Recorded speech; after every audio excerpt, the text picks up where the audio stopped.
Hello, in this trade I'm looking at the CAD yen. You can see that we formed a shooting star on the hourly chart right at the 82 level. I think the 82 level is significant because it was previously supportive over the course of this time.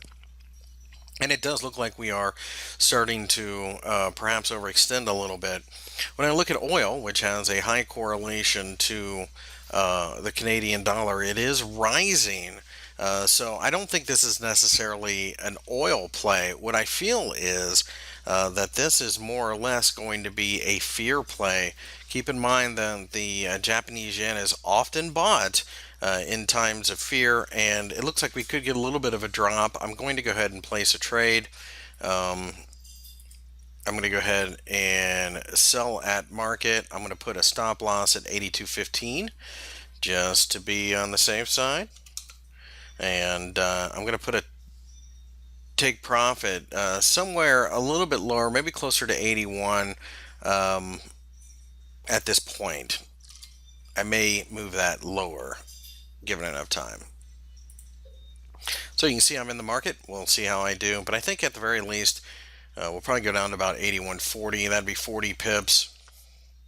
Not really a great trade, but it would be a little bit more than I'm risking. So I'll have to just wait and see how this plays out.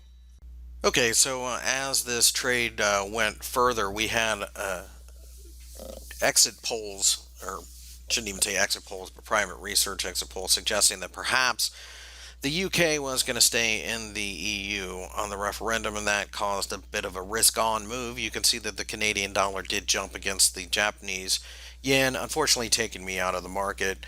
When I look at the charts, though, you can see that this little dashed area was the previous center of this consolidation area on the daily chart. And you can see that's exactly where we went. So the theory of support and resistance continues in this market as it typically does, but you can see that we had formed that candle. We tested a couple different times, and then eventually my stop loss was hit. So unfortunately a loss on this trade, but a very minor one, and a level where the risk to reward ratio was pretty good because we could have kept the long term downtrend going, which could have far exceeded my initial take profit idea. It's just one of the things that happen in trading. Small loss, couple that with a couple decent gains, you're still profitable, and at the end of the day, that's really all you're aiming for.